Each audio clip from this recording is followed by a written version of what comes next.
Well, good morning or good afternoon to everyone, whatever the case might be. If you're on the East Coast today, obviously that's good afternoon to you. I want to welcome everyone to today's webinar, Connecting and Empowering Your Entire Workforce with Spectrum Construction Software.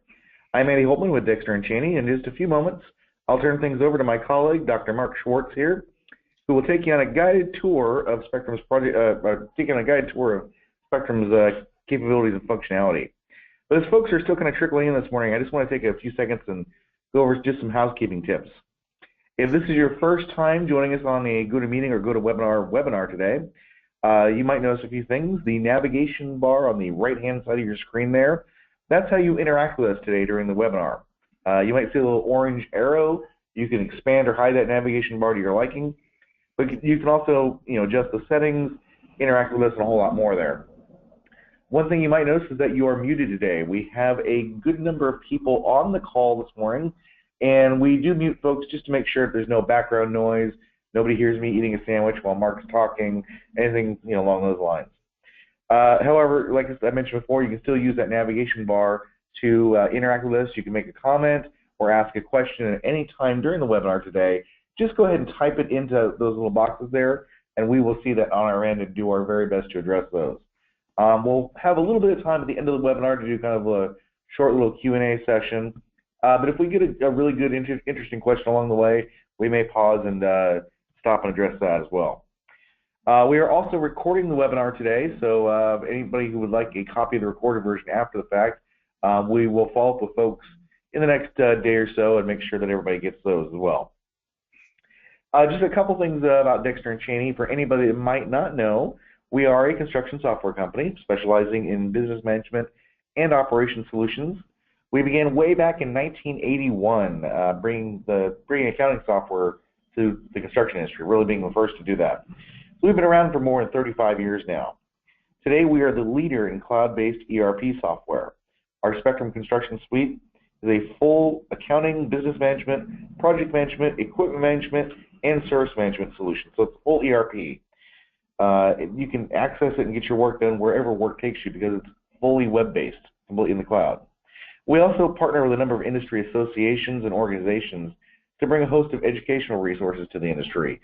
These include things like webinars like you're on today, white papers, videos, blogs, podcasts, and a whole lot more.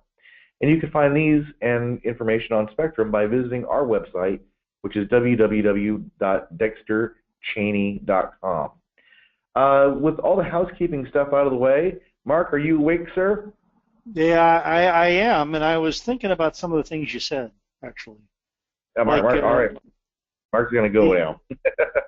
Well, what I was thinking about is that you in effect challenged our audience to ask the best questions to see if their question was that good that we would interrupt our presentation. I did. To get to it. I did. Like that. I like that a lot. So, folks, Mark is one of our product experts here here at Dexter & Cheney, and Mark loves it when you ask him the tough questions. So, hey, wait, hold on.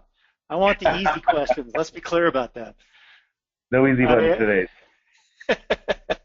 All right, so let's get this show on the road.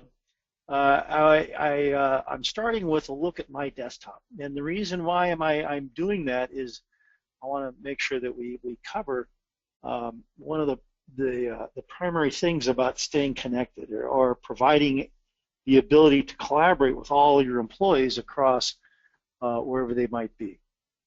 And that first thing is that how does one get to the software and what different methods are there to do that? And for those of you who don't know, Spectrum is I'm going to call it a web-based software. So you get access to your information through a browser. And so when I fire up Chrome, you can see it's just a regular Chrome browser. And then when I say, let's go look at Spectrum, I get into it right here. And you can get to access to Spectrum through Chrome or Firefox or Internet Explorer, or for those of you Apple Macintosh folks, through the Safari browser. And that same Safari browser works on an iPad. And quite frankly, I could do this from an iPhone or an Android phone, though it's going to be tough because my fingers aren't quite small enough to take advantage of it. These screens aren't actually designed for a phone, but you could do it. And it's that freedom of movement that makes it exciting. And this demo is going to be a little different today. Normally, when I start talking about Spectrum on these webinars, I talk about project management or service management or equipment management. And today, I've got a basic thrust or movement through the package. We're going to start here. We're going to do this, then we're going to do this, and we're going to have some things that pop out on the other side. Today, we're going to dabble a little bit. We're going to look at different features of the software that enable us to offer our workmates, our employees, the ability to stay in touch with us. And let's think about that. What kinds of information, we want to get information from them and then be able to deliver information back out to them. And the first thing we're going to talk about in terms of delivering information out to folks is when I sign in. And that's going to be our dashboard. Now, the dashboard, dashboards are everywhere nowadays, and they're pretty cool. But the beauty of this dashboard is that we don't charge you anything to allow people to see this, and you can arrange information on this that might be beneficial to them. This particular dashboard I'm showing you is one that I put together for a project manager. So it's designed to enable a project, well, except for this customer aging or this vendor aging, we'll go ahead and get rid of these.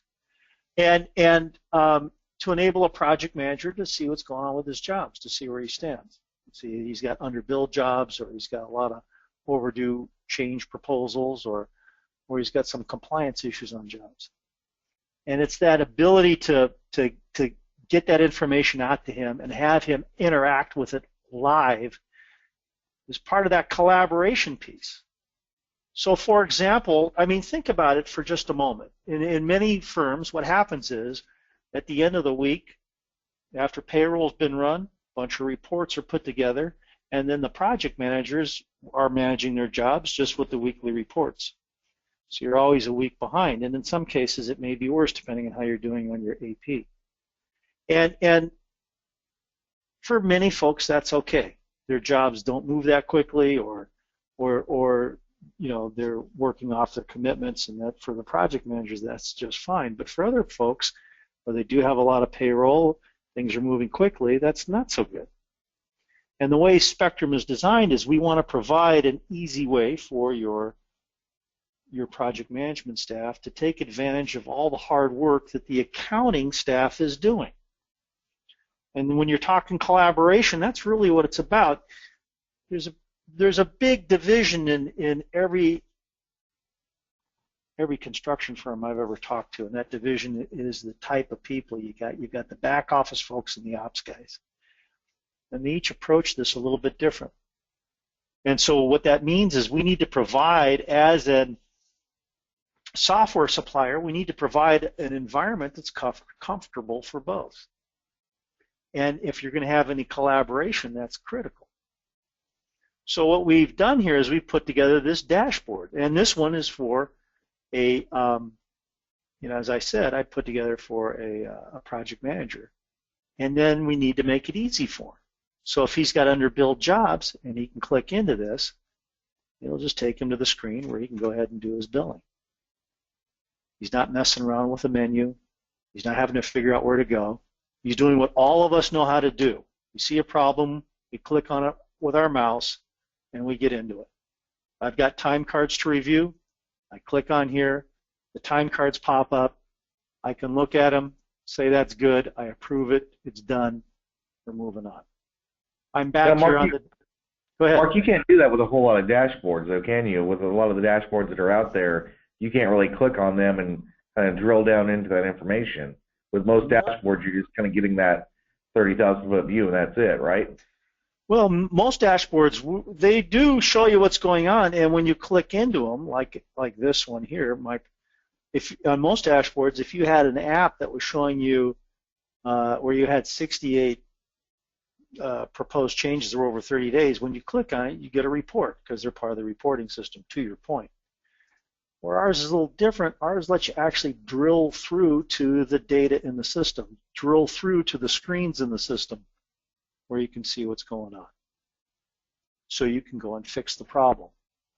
So if you're going to be talking collaboration, it's one thing to talk about making data available to folks.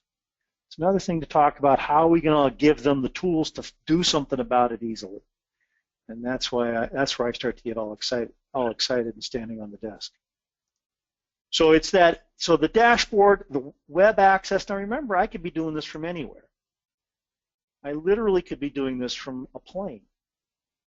And I've done it from a plane where you've got that go-go air, and it's not great because everyone's flown on those use that go-go knows you're just a little bit faster than what we used to dial up with dial-up modems back in the old days. But at the same time, it's still doable.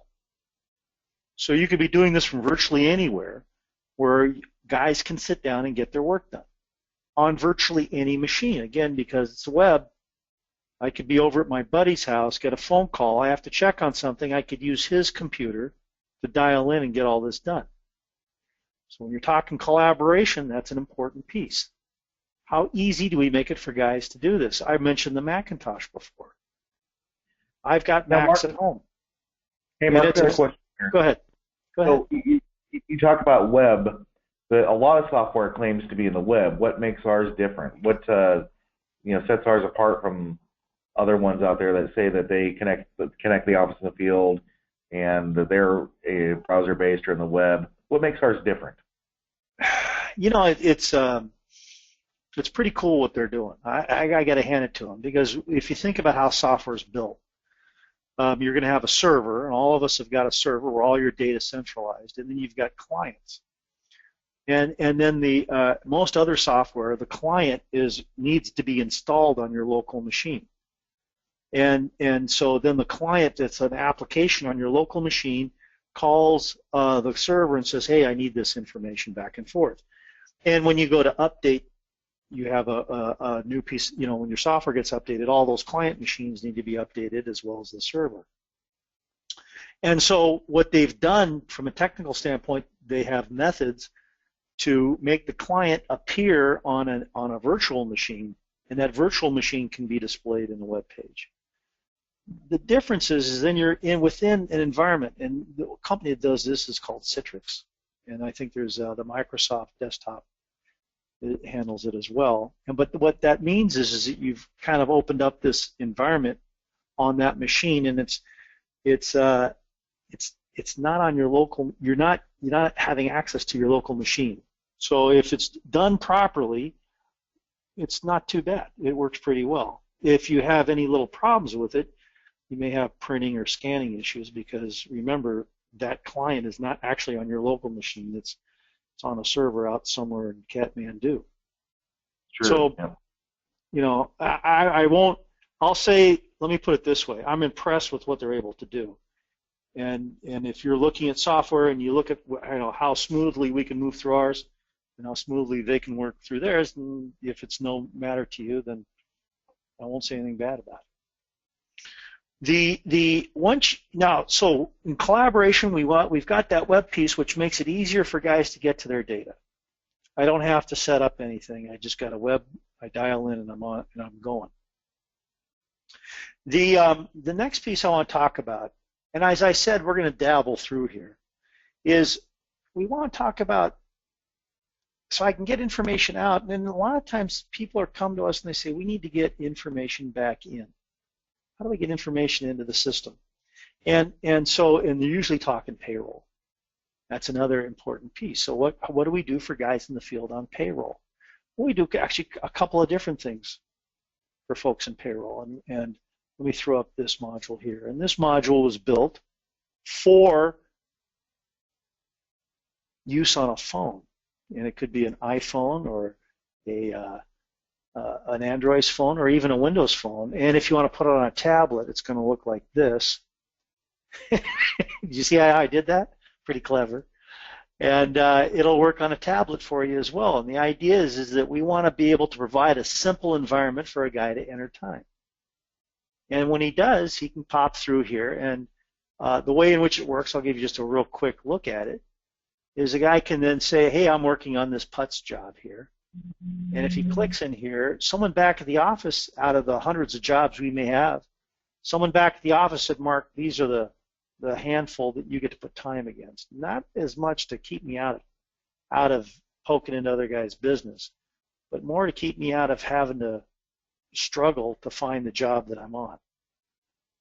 So we're going to do this job here. We can have a map of where we need to go. That's going to be in here. And then we put our labor in. And there's a philosophy in terms of how this works. And this may not fit your philosophy. If it doesn't, just let us know and we'll find a plan B for you. But the way this is designed is here's a list of guys that were assigned to me. And if I have to add guys from the field, I can. But here's a list of guys who are assigned to me. And if I go to look at Alexander, and notice we're putting in time here. This is a daily time card. And so we work 5 8-hour days a week. So the concept, or maybe you work 4 10s or some other combination. But the concept here is we want to be able to go to the foreman and say, hey, distribute this guy's time, these 8 hours, across the different parts of the job for the day. How are you going to allocate his time across what we call phase codes? You might think of them as cost codes or task codes. And so I say, no, he works 6 hours. And I'm doing this with, if I were on my phone, I'd be doing this with my finger, of straight labor. And he worked on feeders and switchgear. And then I hit the plus key here to add the second line. And those of you that are mathematically oriented know that this 2 hours is what you would expect if I've already allocated 6 from the 8. And I'd say then he worked on devices and trim. And then I'd save this. Now for you youngsters out there, we used to call these things diskettes. They were pretty hot in their time. This is how we save things. And I've entered his first time card. Now here's the key. Remember back what I said before. If it's not easy, guys, don't do it. And so how do we make this entering time easier? Now if Alexander worked on a crew and they all did the same thing, do I have to go through and enter time for each of those guys? That's a huge pain. Well, actually, I don't have to, because way at the top here is a poorly drawn man with an arrow coming out of his head. And I can click on that guy and then click on these other guys that work with Alexander. And now I've entered time for all those guys. We have the ability to collect time for equipment and to collect for quantities. So all those of you who want to track quantities installed, this process will track that as well. So we can do quantities here. And then when you're done, you sync it up. And what happens now, and this is, I guess, that collaboration theme, all this data is flowing from my phone back to Spectrum. And Spectrum is sending information back to my phone. Oh, Mark, here are the new jobs you can work on. Here's the new employee list that you got. And back at the ranch, back at the office, someone will be able to log on, again, using the browser, as long as I remember where to go. And they'll log in. And the time that they sent from the phone is going to pop up here. And if I want to get more details about it, I'll say, well, let's do this view pay period here, and this little query, and we're going to look at that job I was just on and say, show me what we got. And here we are on the 16th, and what do you know? I've got time in here. And why do I have so much time in here? Well, my good buddy Heather has been entering time. And you can see some time that Heather entered, as well as I entered it, which is why he's got this time here on the 16th. So the point of this exercise is this data is now back at the office where this can be massaged, and further massaged by payroll professionals. Again, we're talking collaboration, and then moved on into the rest of the operation. Now, some folks I talk to go, that's great, Mark, but I really like a grid entry, and I got guys who use Excel. We said, great, let's do something different for you guys. And let's produce this Excel sheet. And this Excel sheet, I like it because I like Excel. I get it. We got jobs and their phase codes running out this way. And you drop down. Again, we're limiting what you pick from just to make your life easier. And we've got the phases for those jobs down in here. And then basically you've got regular and overtime, and then and notice here this column here has got regular overtime and double time. And what I did is I just collapsed the column just to make life easier for my guys. And we can track in this sheet, we can track men and the equipment they operate. And we can track a ton of stuff in here. We can override wage codes and pay rates and things like, and put in add-on codes as we need to. Or we can distribute the sheet without all that stuff. Let's just make it easier. And I've got up to 10 of these job phase columns, and I can put in vacation and stuff. And I could have done this on the other piece as well, but I'm kind of moving fast here. And what's nice about this is once you get all this set up, you pick the day we're sending this in. I'm putting it on the 17th, and the batch is going to be Andy H. And then we send it. And this is an exciting part for me because I'm a little bit of a nerd, is that this spreadsheet is now calling Spectrum. This Excel spreadsheet is calling Spectrum and saying to Spectrum, hey, I've got data for you. And Spectrum says, bring it, baby. And it's just flowing up to Spectrum, all these time card lines. And now we're done. So that when I go into Spectrum and go to this thing over here and go to this approved pre-time cards, and I pick the Andy H batch we just built, there it is, 95 time card lines. Boom. Well, that way I can just go in and approve it if I need to. That's nice. Approve it. Now, so the other part about this is, let's say now this is, I'm acting here as a payroll professional. And I would then can go and review these lines as I need to. And if I'm confident they're all good, I'll say approve all. If there are errors in these, and I believe there's one that has an error, nope, no errors. They all flow right in.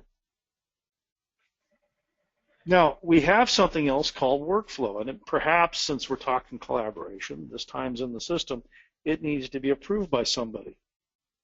Hey, Mark, real quick before we get into workflow, I promised you the tough questions today. We do have a question here. I said go easy on me, guys. Go easy on me. Are there grid-like views for guys in the field to enter data on their smartphone or iPad/tablet? Not at the moment. Now, I say not at the moment because we're always looking at stuff. But if you've got a third-party app out there, and there are lots of them, and there are a lot of good ones, and so if there's a third-party time collection app that's out there that you like, we can integrate with it. Because the third-party app needs the data we've got. They're going to want to know the jobs, face codes, employee codes, equipment codes, so we'll provide that. And the third-party app will produce a file we can import, or we can provide them the same web service that Excel sheet used if they want to go that way. So I feel very comfortable saying if you've got something you already like, we'll integrate with it. Yeah, that's a very good point about the integrations. Right. And I guess loosely goes back to that collaboration thing, because there's going to be stuff out there.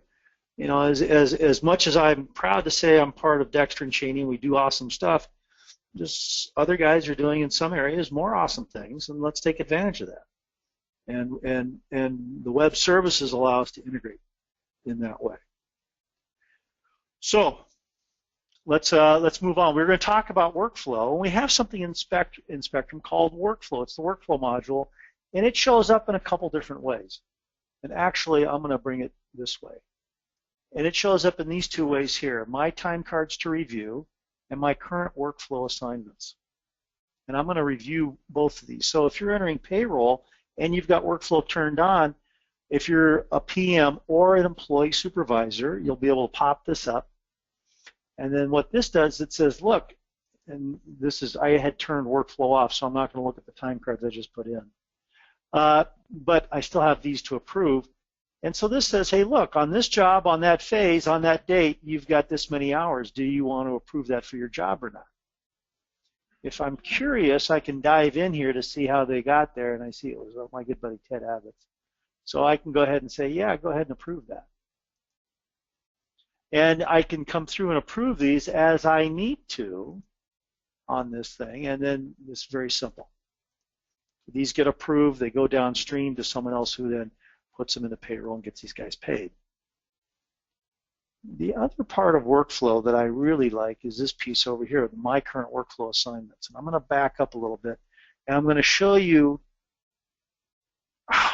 basically how we're handling this. I'm going to dive into the underbelly of the machine here. Can machines have underbellies? I don't know. But we're going to show you how the sausage is made. How's that? So we're going to go into our workflow module, and we're going to go into workflow definitions, and you can define a whole lot of stuff. Like what happens when a job gets put together? What happens when, when you start a new job? Do you want different people in the organization to see it? And the answer is usually yes. I start a new job, I need the payroll guys to look at it, to set up the payroll side, to make sure the unions are properly put in, make sure if I'm doing prevailing wage that gets handled. Are the accountants involved? Do they review the contract? There's a whole lot of good stuff in here. And so you can set up change request workflows. I build a change request, what happens to it? And I'll walk you through that. And the one I'm going to do right now is purchase orders. Let's go peek at that. I said, let's go peek at that. There you go. So these are all conditional statements, and I want you to think of a pachinko machine, maybe that's the way to think of it. And you start at the top here, and if your purchase order meets whatever these conditions are, then it stops there and does whatever it's supposed to happen to it. So I'm going to start with the first one, and it's for a job, and this is how you build these things. So we're saying, oops, did I hit the new button there? I think I did. Let's try this one. So we're saying, hey, this is the project manager review. That's the name of the step. And here's our condition. We're saying if this is for a job, because project managers work on jobs. And what would our other options have been? Actually, we could say if it was for a warehouse type, or in a specific cost center, if it had an image, or if the dollar value was over a certain amount. But in this for field here, we then would say it's for a job or a warehouse or a work order. That tells us, hey, if it's for the warehouse, we'd want the warehouse guys to get involved. If it was for a work order, we want the service manager involved. And so by filling out these statements,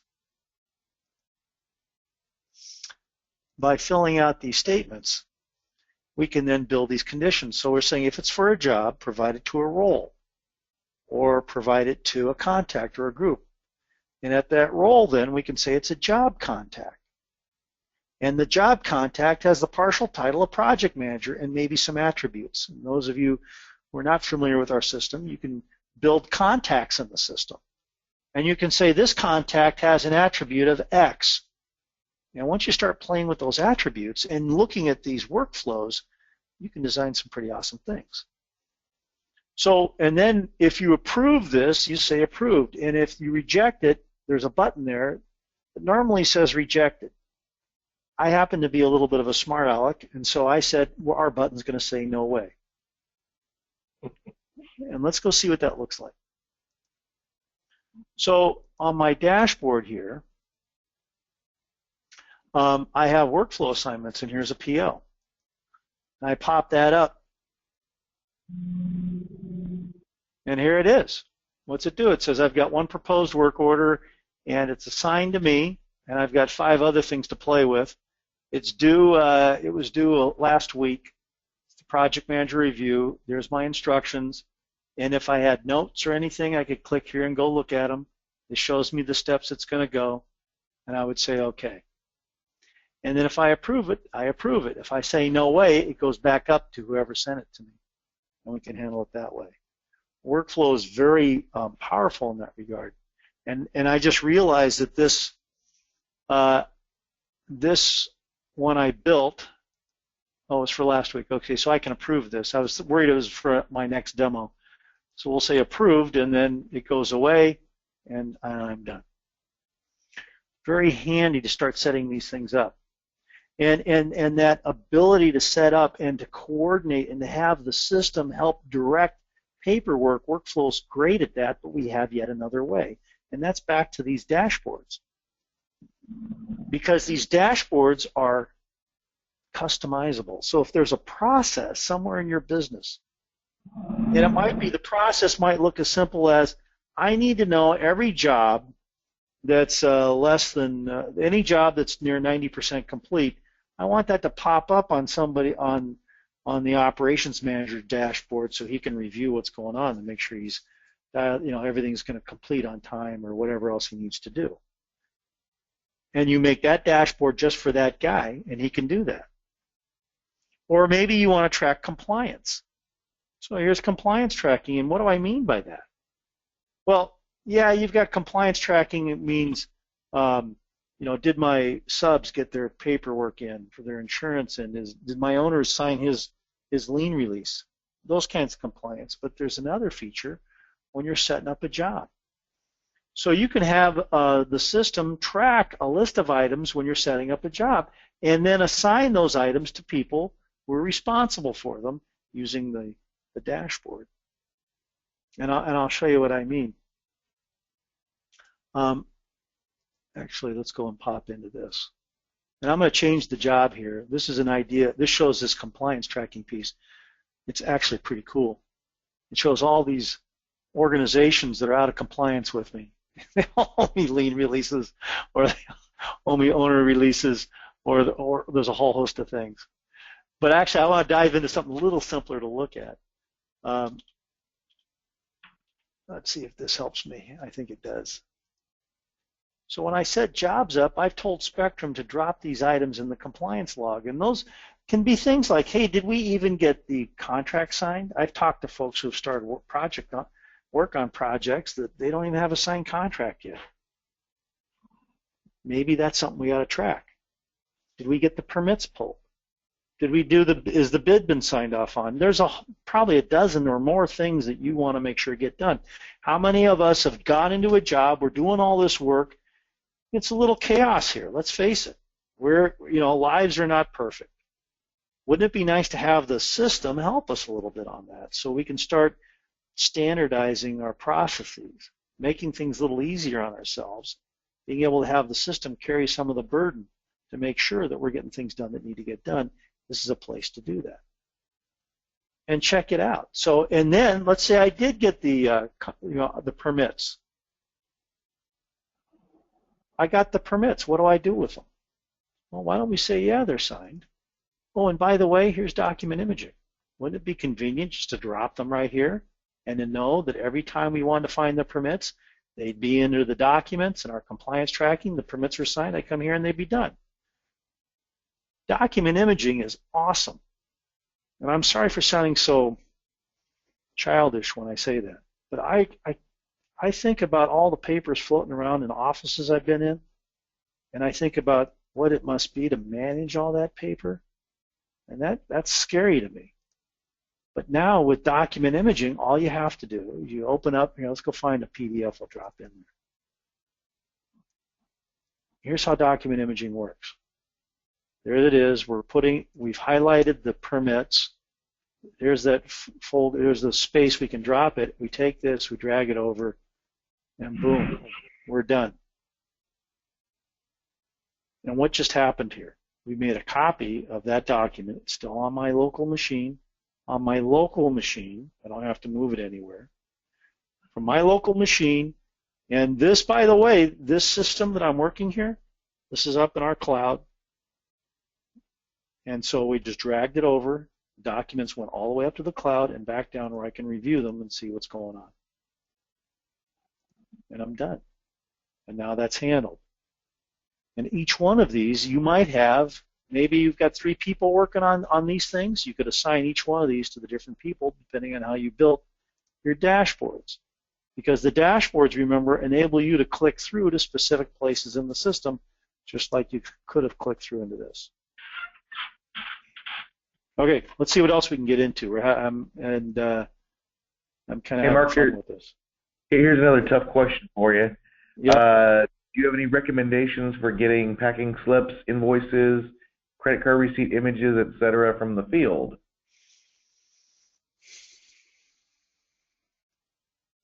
I'm going to think about that because I don't want to just throw some stuff on you. I mean, what I have some folks do is, why not just have the field, if I've got packing slips, yeah, let me show you. We have that stuff built into Spectrum. So if I'm in payroll, sorry, I get all goofed up. We have a screen here called Packing Slip Quantity Entry. And if I'm entering a packing slip from a purchase order, and let's go find one here that we can work with here. And we want to, we'll pick this one here. And I'll hit enter here. And this is my second sequence in this, and I'll hit enter. I'll put a packing list number in, boop, and I'll have remarks. And so I am due how much is ordered, how much is received on other receipts. So now I'm due to the 6 and 4, so we'll just do that one. There's document imaging again. This whole document imaging thing is, think of a brick wall. When you're thinking about Spectrum and document imaging, we're not just laying it in on AP, which we do. We're laying it everywhere. Well, okay, if the FTC were listening to me, they'd say it's not everywhere, but it's a lot of places. It's pretty much like a brick wall where, where that mortar is virtually everywhere. That's kind of what this is. And again, so if I had a packing list, boom, I'd take that packing list, and let's, for this little adventure, we're going to use these invoices. We'll pretend this is a packing list. Oh, and by the way, document imaging has these little notes, so I can make a little note here. Boom. And this PO that I plugged in here is CP5. Remember that, Andy, because I want to show something. Okay. Again, we're talking about this collaboration piece. I'm at the warehouse doing this. I'm at the job site doing this. So once this is done, I save this. And now, here I am over entering an invoice. And that CP5 was American Lumber. Okay, so I'm over here, and I've got invoices, and I pull up a batch. And we're going to pull up the Tammy one here. And I've scanned these in. We're talking about this. I don't know if I have American Lumber invoice in here. There you go. So here's this invoice comes in, and I put them in. And I put in their invoice number. And then I put in the purchase order number, CP5, I think it was. And I say, yeah, we're going to receive against both these guys. And I say, okay. And look what's going on over here. I've got the packing list that we dropped in. Looks like it's the same one from my previous adventure. Well, that's kind of neat. I guess I picked the same one each time. And then I come over here and say, yeah, and this is the invoice we're going to put in here. And we're going to plug that in. We're going to attach this invoice out of this batch to this. I keep saying invoice so many times. We're going to attach this image of an invoice to this date of the invoice by pushing this button. And then we'll go ahead and enter the rest of this thing. I'm going to enter this because I want to show you what this is like. And I'm just going to pound through this thing. And notice that the totals are dropped in because of how much we're receiving.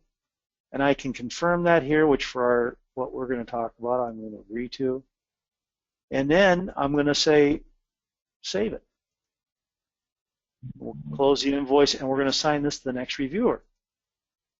We're talking collaboration again. AP just did their job. Now, what's going on in project management? Here I am. I've got my dashboard, my unapproved AP invoices. When I refresh this, watch this expand by 1 because of this invoice right here.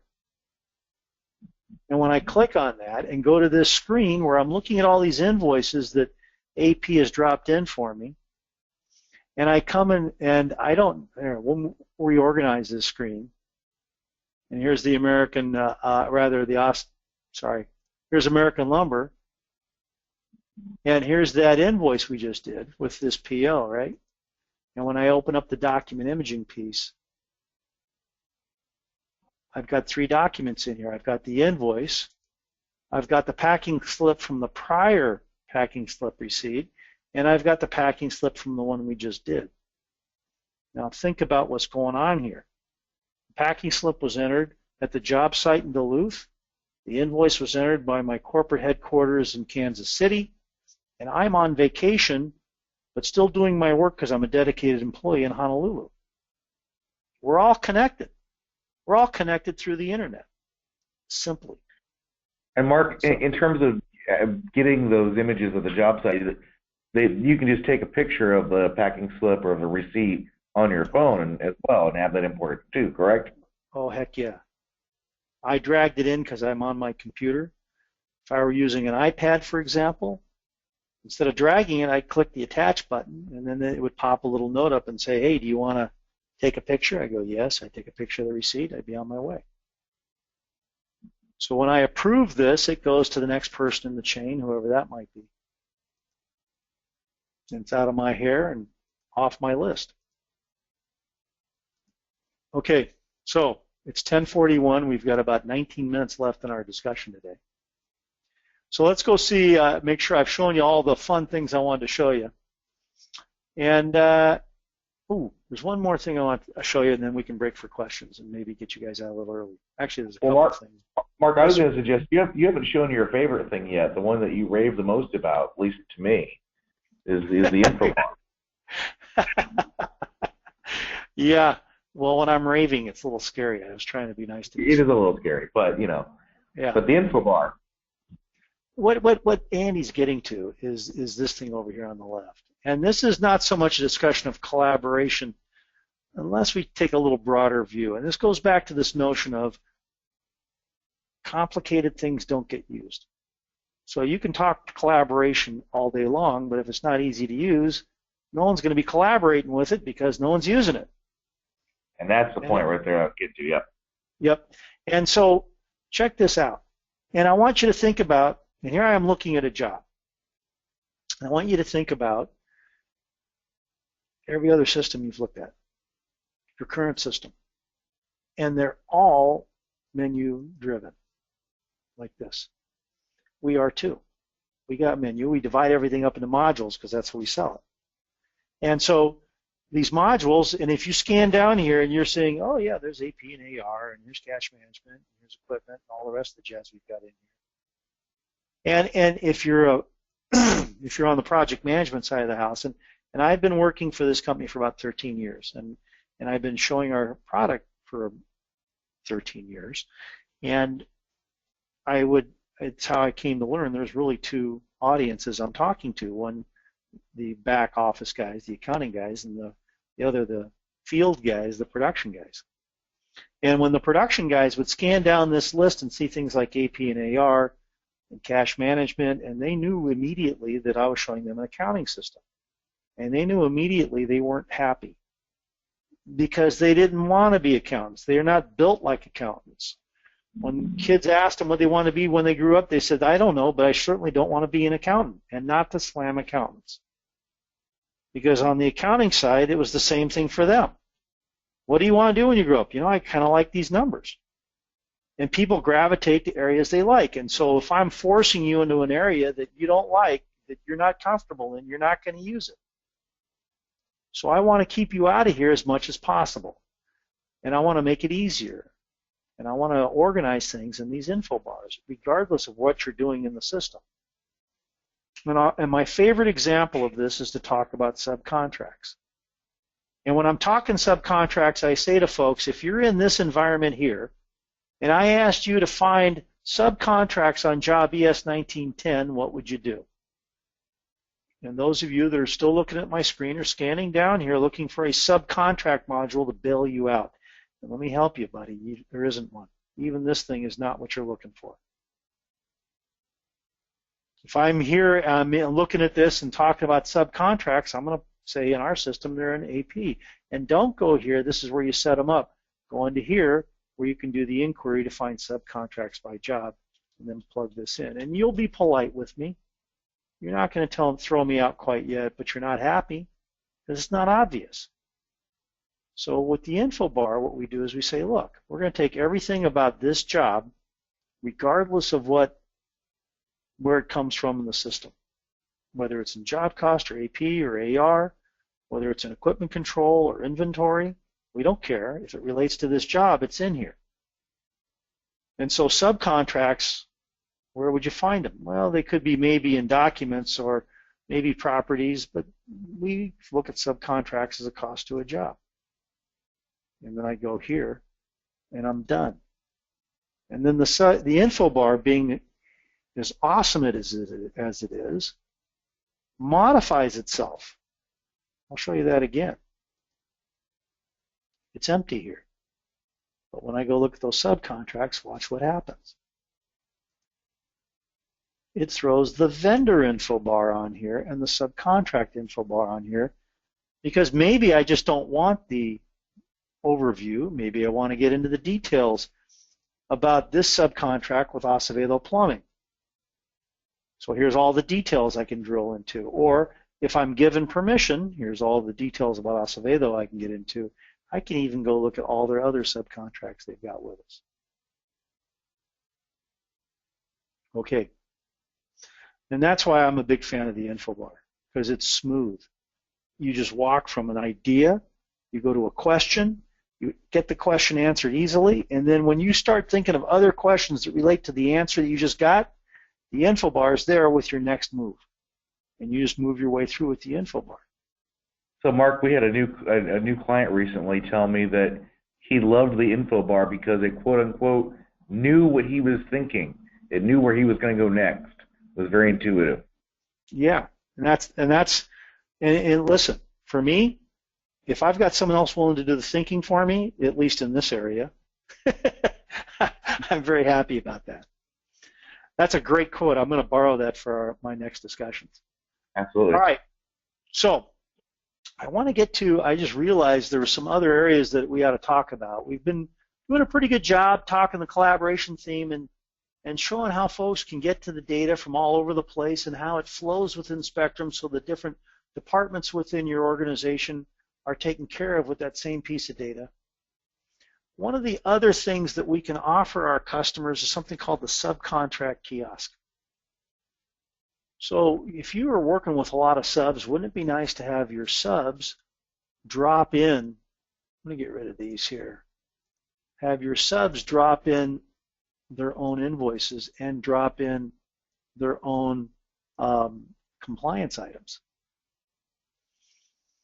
and have them be able to run their own reports. So this screen I'm showing you here, I'm kind of modifying mine to get to where we need to be. Here, I'll get rid of these. This screen I'm showing you here is what the Subcontract Kiosk looks like to your sub. So your sub would have the ability to log in on an extraordinarily restricted ability. He can only do what I'm going to show you. He can't see anything except what I'm going to show you. And he can pop into this and say, okay, here are my subcontracts with you, and I'm going to look at this job here, GS 1910. And I'm going to click into that. And this is what he sees. Okay, here's the information about the subcontract. This is the total contract amount, what I've invoiced to date, what's unapproved.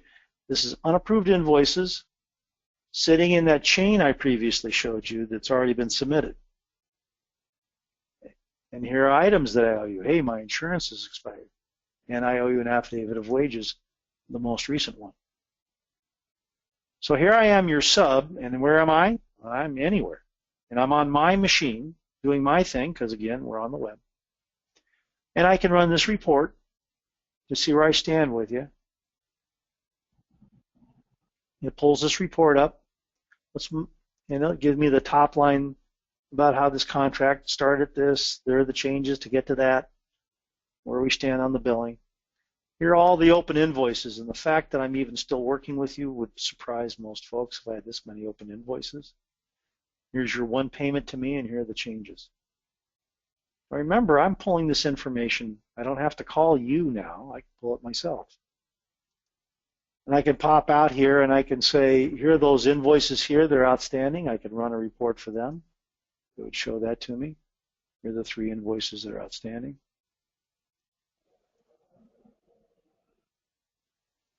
Is it 3? There's probably a few more in here. And then finally, if I pop back in here, I can enter, oh, here are the documents I owe you. I owe you an insurance certificate, no problem. I open that up. There's document imaging. Here are the other insurance docs I've submitted to you. You can see I tend to submit the same things over and over in different parts of the system. So let's go ahead and pull that up and do this one. This will be that actual insurance doc I'll drop in. Here you go. And I'll submit that. Notice it drops off my list. And then let's enter a billing. Here's everything right here. And on this item here, we're gonna get 5%. And I put in these little amounts so that I don't have to redo this subcontract, but I think I will. And if I want to drop my invoice in here, I can do that too. Same concept. We've all been through this already. And then I can go ahead and submit the billing. And I can't change anything. I get asked that periodically. I submit the billing. And what happens to it? Well, it flows through, and I get this report. Oh, and by the way, if I need to print this, here it is. I print it on my local machine in my office. Now here I am as you guys, and you're on your dashboard. And on your dashboard, you've got the unapproved invoices. And if I refresh this, I get another one from Acevedo Plumbing. There it is right there. This is the one that was just submitted by my sub to me. And here's his invoice. Oh, sorry. Be nice if I actually opened this up and showed it to you. And here's his invoice.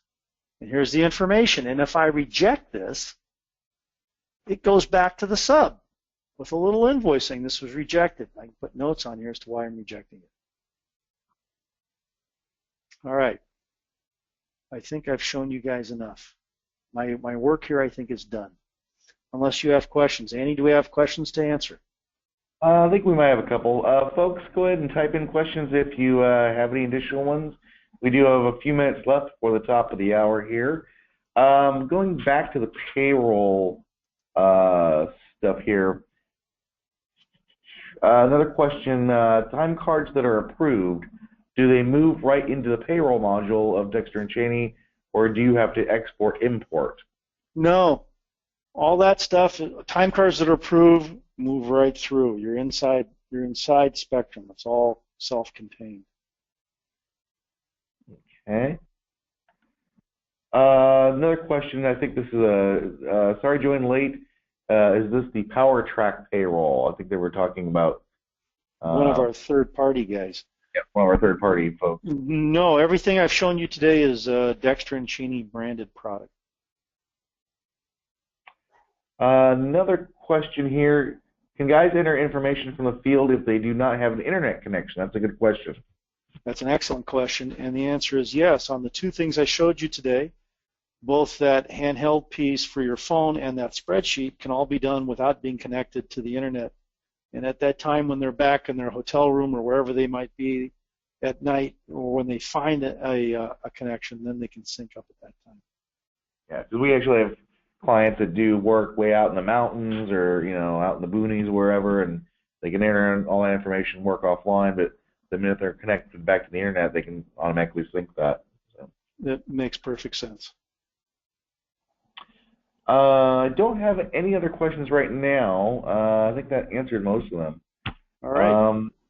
So yeah, we'll go ahead and let folks go about 5 minutes early today from class. That's the class of Dr. Mark Schwartz. My mother would be thrilled to hear that title being used. I'm sure she would. Well, folks, again today, I want to thank Mark for taking us on this really kind of high dive look into a lot of the capabilities that Spectrum do. We've only touched the very tip of the iceberg with terms of features and functionality, but it's good kind of take a look at it from a communication and collaboration kind of standpoint, and pulling everybody on your teams together to really, increase efficiencies and streamline operations and processes. Again, I want to thank all of you for attending today. I know it's always difficult to take time out of your very busy schedules to join us on these webinars, and we do very much appreciate it. And we do. Folks are asking me right now if we'll get a copy of the recording. We'll certainly send those out. We'll probably have them to you, if not later today, probably tomorrow or the next day, at the very latest. Mark, any last things you want to say before we let folks go today? No, that's just great. I really appreciate you guys dropping in. If you have, and to reemphasize what Andy was saying, if you need some help on any further clarifications, give us a holler, and we'll sit down with you and figure out how to best take care of you. Absolutely. All right, ladies and gentlemen, we'll leave this up and running for about another 30 seconds or so, and then we'll close out the webinar. Again, thanks everybody for joining us today.